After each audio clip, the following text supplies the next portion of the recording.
Welcome everyone to PGS7 review. Before I get the video started, just giving a quick spoiler, I will be going over the games and revealing who came first, second, and third.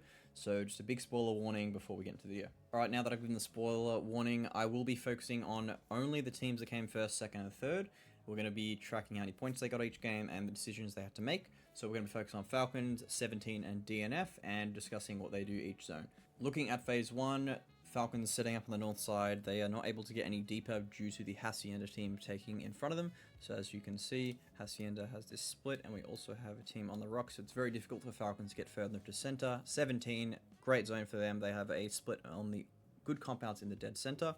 DNF also with a great split on the east as they have all the priority from Minas. Circle 2 pop, Falcons have to make a decision. 17 and DNF do not need to do anything. 17 with a great spot in Circle 2 as well as DNF. As Circle 3 does pop, Falcons are on the north side with not much to do. Zone pops and they immediately identify 2-2 split and go for a breach. 17 regroup and DNF also regroup into a 2-2 split on the east. Falcons do end up breaching Pero on the north and they unfortunately lose with leaving Tig as a solo, and Tig eventually goes down to the blue. With Phase 4 popping, DNF spreading out on the east while 17 are in a great position. As our final zones start to transpire, we can see that 17 have a very good spot and they are likely going to contest either of the blue circles. And as we can see, DNF is also going to contest the north blue circle. So from here, we are simply waiting for zone pop as both teams are doing the same thing. And as zone pops, DNF have a clear path now that they are going to play into those bowls, and 17 is going to remain in the compound. Both teams have managed to hold their space, 17 sitting in the compound while DM and Nef clear their ridges and prepare for the next shift. As zone pops, we have an idea of what teams are going to do. We think that 17 is most likely going to slow play on their edge, and the reason for this is because DNF playing in these bowls at some point are going to have to take a fight with Twisted Minds. So 17 are going to wait for that to happen before starting a fight, as they want to have an advantage before doing something. And that is exactly what ends up happening. DNF slow playing, 17 slow playing. But the second that Twisted Minds get 2 knock on DNF, 17 is already ready to go. They have a fantastic understanding of the map, much better than myself, but they do know that their best way into the zone is through this east into the north, as everything on the center is just dead space and nothing much to do, as well as a 2-man of EA in the shack. So 17 committing to this line. They continue to sweep through, playing nice and slow. They do lose one teammate, which is a bit rough, but it's okay. It's not the end of the world. They continue to push along this line. They wipe out one of Twisted, resetting, getting on their feet again and ready to go. As they continue, they clear the next one, and now they are in a position where they need to take a 3v3 with BB. The final zone almost approaching, and 17 have to make a decision to fight BB. There's not much more macro to do. There's only micro here. So 17 end up pushing BB, getting one knocked, and they actually lose one member, which is kind of rough, and BB do manage to reset. However, the 2-man of 17 are able to wipe the rest of BB thanks to Xiaowu with a very impressive 3k there. And then it is simply Xiaowu with a ridge versus the 2-man of EA and solo of Mime. He manages to catch Jakimov. Mime goes down next, and then we have the final shots, and Xiaowu ends up killing the last member of EA. So first game is a 17 win. Moving on to game 2, following along with our 3 teams. Zone does pop, and it is southwest of Leo, so centered on day trade here. And as far as what positions teams can get, 17 can't get too much deeper than where Little Ghost is, and Falcons is going to have to slow play into the north side unless they want to do a wrap. DNF does decide to do a wrap, so they are able to go all the way around and get into the southern side of this zone, which is very good for them. Falcons doing the exact same thing, but staying on the north side. And from here, all the teams are getting the positions that they realistically can get. So not too much, not many interesting things happening in Circle 1. It is Circle 1 after all. But we can see where all 3 of our teams end up setting up for Circle 1. As Circle 2 shifts, we now have a resort finish. So DNF choosing to not move, 17 doing an immediate send into the center dips, Falcons backfilling the north and playing slow. DNF does end up getting into a scuffle with BGP, and Heaven is breached, and DNF end up losing one player immediately and resetting back to Salute. In terms of Falcons sitting up on the north, and 17 is able to hide in their dips and immediately kill all 4 of TKL, which is huge for them, getting them plenty of points on the board early game. From here, DNF spreading out into the warehouse and the double northwest of that, 17 of the dips, and Falcons controlling their north space. And we have zone 2 to 3 here popping. Rough shift for Falcons, very difficult for them. They're going to have to either slot in on the north or make a send. 17 very happy in their center bowls, and DNF not too happy with the shift as they're quite edge, but they do have a good line through resort, so they cannot be too unhappy here. Falcons manage to slot into the north. However, Twisted Minds comes behind them and forces a fight onto them, which stalls them and makes it harder for them to make a play on the next shift here. So as the shift pops, Falcons in a rough spot as they have no information and they have to deal with the threat of Twisted. However, I do want to point out a decision that 17 made here. As zone comes in, they now have to deal with potentially 3 4-mans. And what they end up doing to avoid this is they get in their cars and they go more central, which means that all these teams are going to fight for the northwest space while they have no real pressures for at least another zone, and they are able to slow play in these bowls. Very good decision. They are going to get overwhelmed and pinched on the west, so they opt to center up and play a spot that they're able to defend and be the people that third party. In the case that a west fight happens, they are able to be the team that ends up pushing. DNF also happy in their compounds. They're slowly slotting into the edge, and they end up actually moving through resort while a fight happens on the north side. So they take this timing to get deeper into the zone. Falcons lose 2 to Twisted. They manage to pick 1 kill up, however, and they then go and push any kills that they can really find, as for them, their game is over. There's nothing they can do from here. As far as being a 2-man, it's very, very difficult. They can maybe fight Pero, but at the same time, breaching a compound as a 2-man is very risky, as they're going to be isolated in a building and they're slowly going to get suffocated. Going into the endgame circles, DNF and 17 are the only 2 teams from our top 3 that are currently alive. Falcons did manage to clean up some points on the north, however, the circumstances they were in were quite difficult. 17 sitting pretty, DNF sitting pretty, zone pops, and a very good shift for 17. And the reason this shift is so good is because 17 know that there's 2 teams to their northwest or west, and they both have to contest the same terrain. So all that 17 needs to do here is sit pretty, make sure they don't die, and pressure these teams. DNF, however, in a kind of a predicament here, as their line into zone is very difficult as the hills have vision onto them, and also resort is going to be a hassle to deal with later. So DNF in a pretty tricky spot. They're not going to really get many kills here, but they are going to try and make it into placement. Moving on to our endgame shift, the zone pops, 17 in a very, very good position here. DNF needs to make a play as they have nothing in and they do not have any kills at the moment. Lots of people in their southeast and south, so they have that to worry about as well.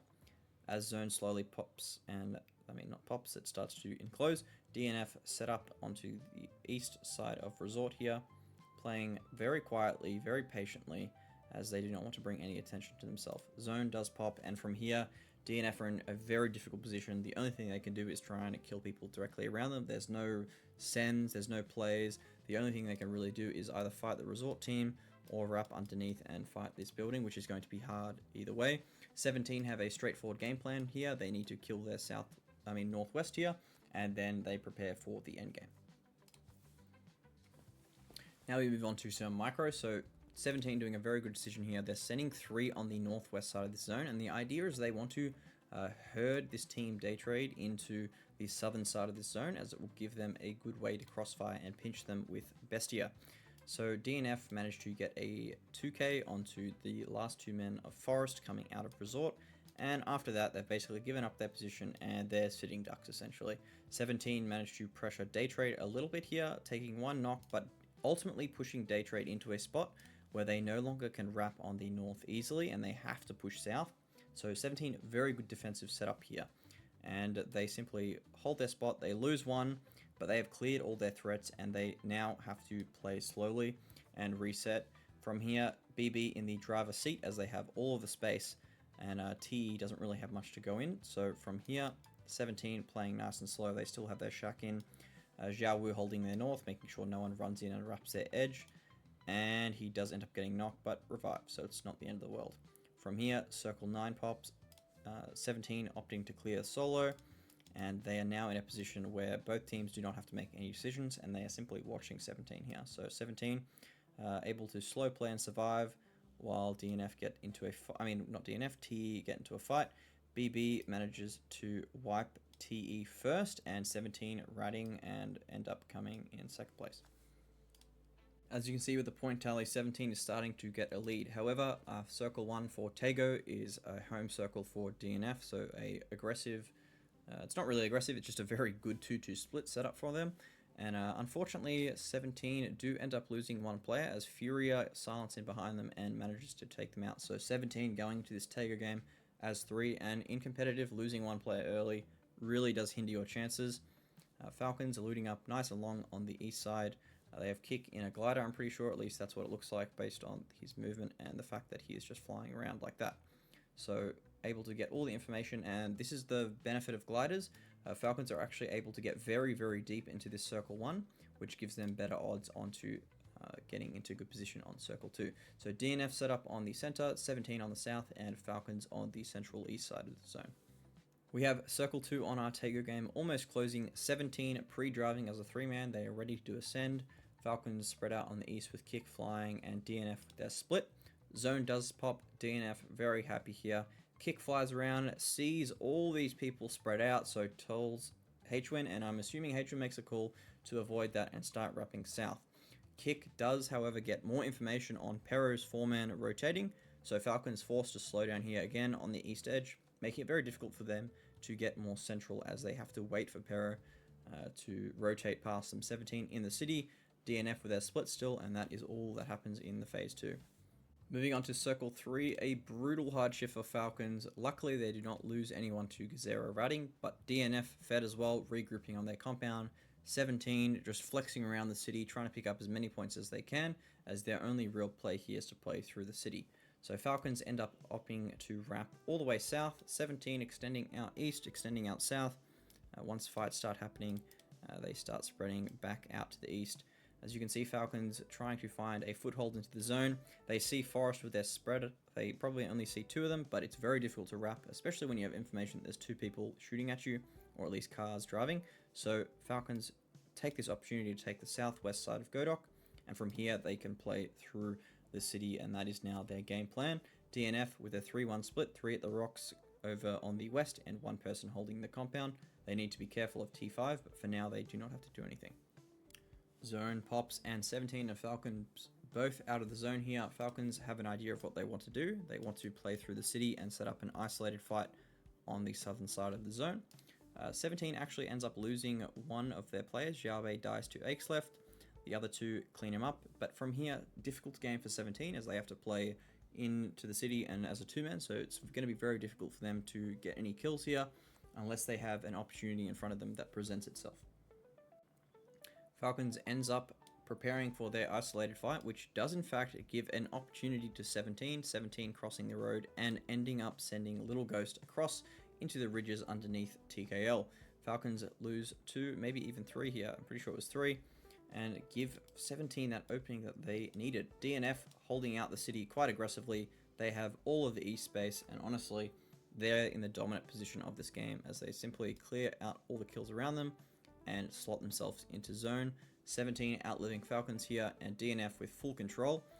From here, Little Ghost sits in his compound, but eventually DNF is not going to let that happen, so they are going to hold him out, cleaning up a solo. They do have a solo of Gazera behind them, but they do end up killing Little Ghost here, and now it is DNF's game with the other 2 eliminated. DNF able to control a dominant position within this zone, and they play it nice and slowly with Heaven wrapping out, trying to get off angles. As you can see, DNF is a team that likes to play very spread, but also supporting each other. So as you can see, each player is linked by an imaginary line, but they all have supporting angles. So and this allows them to essentially pressure teams in a way that makes them appear stronger than they are, because they are never really stacked, and they always have heaps of angles to pressure the team. So DNF spreading out, getting all the angles, and simply cleaning up the rest of the zone in a very clean fashion here. So a nice home zone that they have been able to turn into a win. We are slowly getting through the games, guys, but we have our next zone 1 on our rondo with a very nice shift for DNF and 17. Both teams opting to send a solo to secure their positions they want. As you can see, Twisted and TE end up doing the same thing. So 17 securing a position in the center, and DNF securing a position along the hill. Very greedy split here, controlling a lot of space. Falcons ends up using an E pickup to go all the way north. They land near Kanchia. Don't even know if that's how you say it, but is what it is. They manage to get some cars, and from here they start looking for their entry point into zone. They try and pressure the 2-2 split of TKL, however it is not successful. They do end up actually seeing a solo of Furia, and they chase him down until he dies, which is pretty funny, but the right thing to do. From here, they are back in their cars and preparing for the Circle 2 shift. DNF with a great split, 17 with a great split. And Circle 2 pops, and as you can imagine, Falcons tilted again with another brutal hard shift.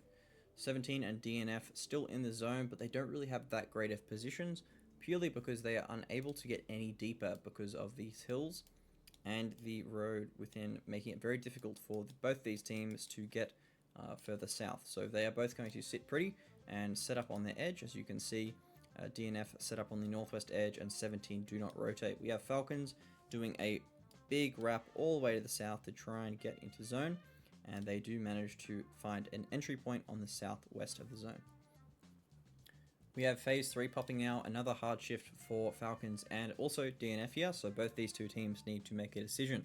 17 on the north side of the zone, however they're not actually in a very good position because C4 is a thing in competitive, and what I mean by C4 is it's going to hard shift off rocks as much as humanly possible, so this zone is almost guaranteed to go south here, so 17 need to prepare for the next zone, even though they're in now, but they're going to have to make a move later on.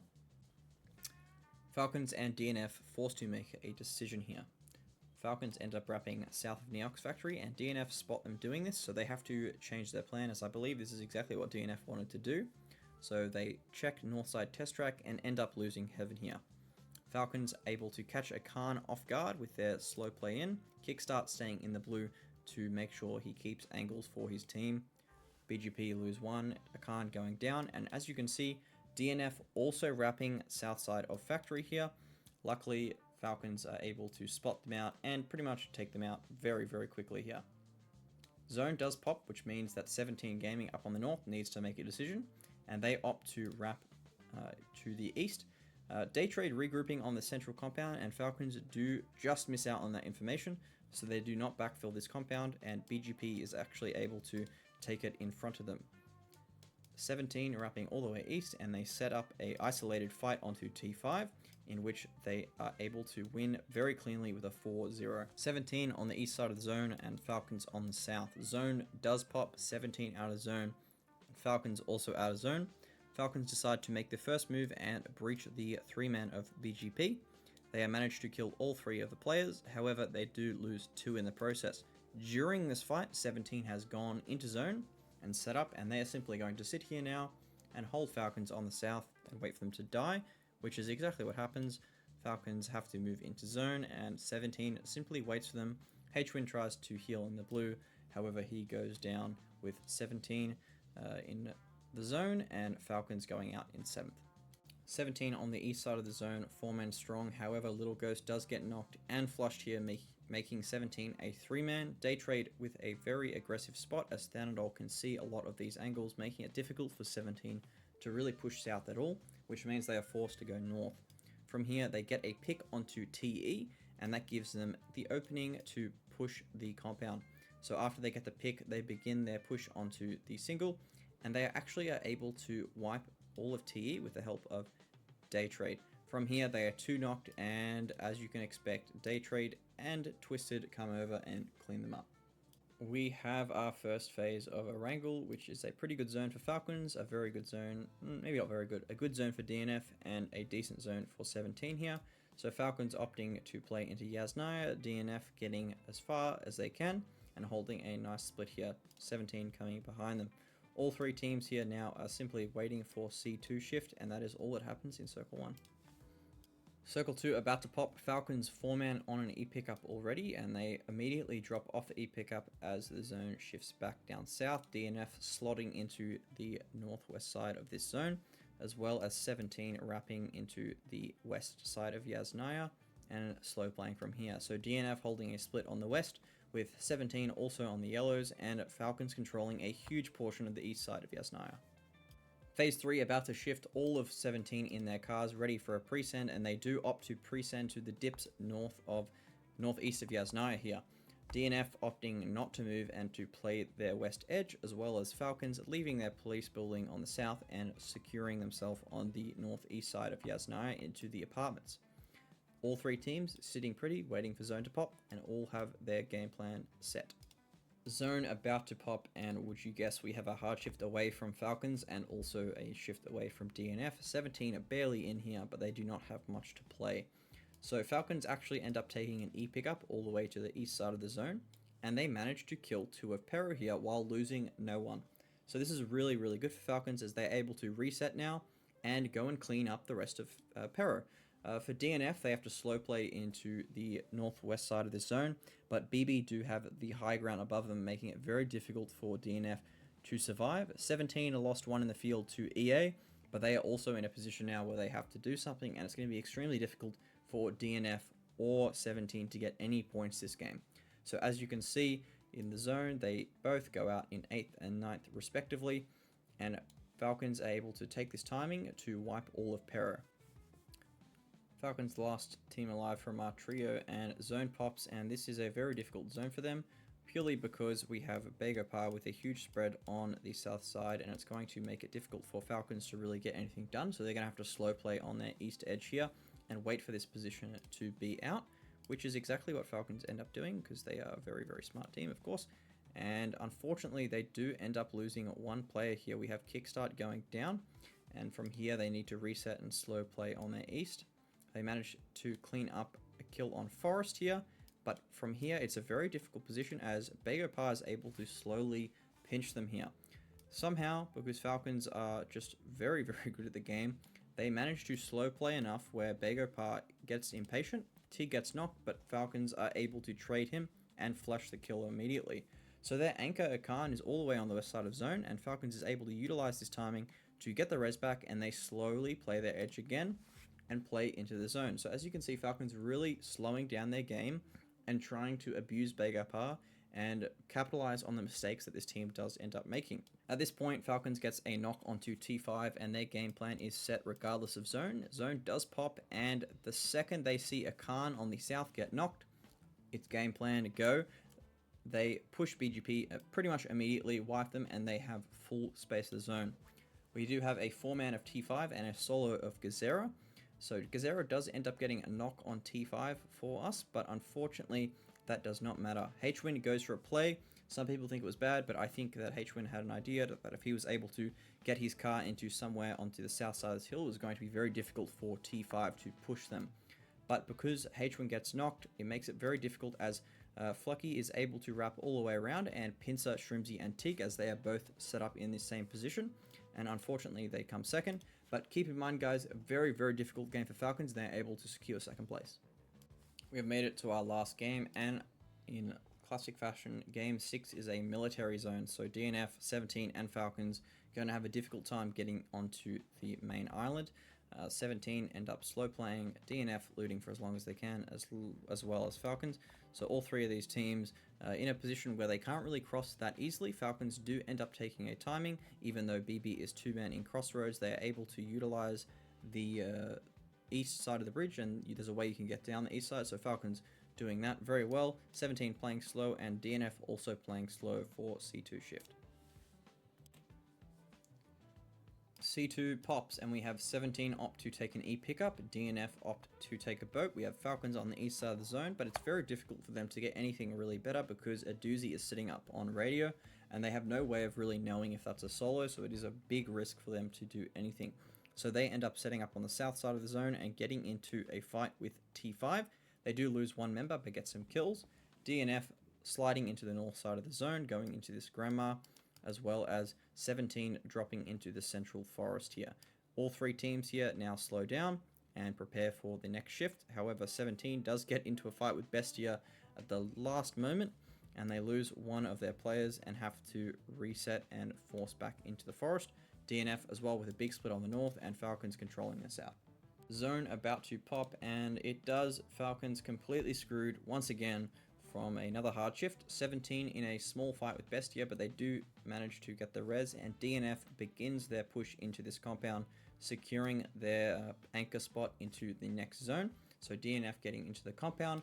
Falcons end up going for a wrap all the way west side of the zone, as they believe that is the best thing to do, and they are met with TKL, who are sitting on the north, as well as New Happy, who are sitting on the south. In the meantime, BGP is able to wipe all of 17, and 17 go out in 14th, with Falcons following them in 13th shortly after. So this zone may look very bad for DNF, however, it is quite a good zone, as you are able to fight through this entire forest on the military base, and BB end up pick-upping, making their east very clear, which means that they are able to take an isolated fight. Also interesting to note that Bestia does send, so not that many teams on the east side of the zone, which DNF are able to sniff out as they slow play through the entire east, and they are able to kill every single team in their path, making their way all the way onto the south side of this Yellow's Hill. So by this point, they're able to clear entire zone, and on the final shift here, they actually have full control of the zone, and from here they're able to spread out and collect as many kills as they have. They do need to be wary of these teams wrapping behind them, but they have such a great spot here, as they are able to keep Salute on the south side for as long as possible, and he is able to watch a good chunk of angles here. Once Salute no longer has a good position, he groups up onto the hill, as he also knows EA is fighting on the east here.